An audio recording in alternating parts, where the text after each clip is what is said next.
வணக்கம். செய்திகள் வாசிப்பது சரவணா. திருப்பத்தூர் அருகே 100 வருடம் பழமை வாய்ந்த பெருமாள் கோயில் சாமி கண் திறந்துள்ளதாக கோவிலில் குவிந்த மக்கள். திருப்பத்தூர் மாவட்டம் திருப்பத்தூர் அடுத்த திம்னாமுத்தூர் கிராமத்தில் 100 வருடம் பழமை வாய்ந்த வரதராஜ பெருமாள் கோயில் உள்ள நிலையில் அப்பகுதி மக்கள் வரதராஜ பெருமாளை வழிபடுவது வழக்கம் போல் சாமி தரிசனம் செய்வதற்கு பொதுமக்கள் வந்துள்ளனர். அப்பொழுது வரதராஜ பெருமாளின் கண் திறந்து இருப்பதை பொதுமக்கள் பார்த்துள்ளனர். பின்னர் அப்பகுதியை சேர்ந்த 100க்கும் மேற்பட்ட பொதுமக்கள் கோவிலில் குவிந்தனர். பெண் ஒருவர் கூறுகையில், திம்னாமுத்தூர் கிராமத்தில் ஸ்ரீ வரதராஜ பெருமாள் கோவிலில் இறைவன் பளிச்சென்று கண் திறந்த காட்சி எங்கள் கிராமமே ஒன்று கூடி இருக்கிறது, கோவிந்தா கோவிந்தா என முழக்கமிட்டனர். செய்திகளுக்காக விமல் ராஜ்.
ஸ்ரீ வரதராஜ பெருமாள் கோயிலில் இறைவன் பளிச்சென்று கண் திறந்த காட்சி எங்கள் கிராமமே ஒன்று கூடி இருக்கிறது.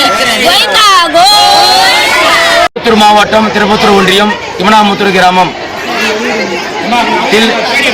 வரதராஜ பெருமாள் கோயில் காலை 11:30 மணிக்கு சாமி கண் திறக்கப்பட்டது.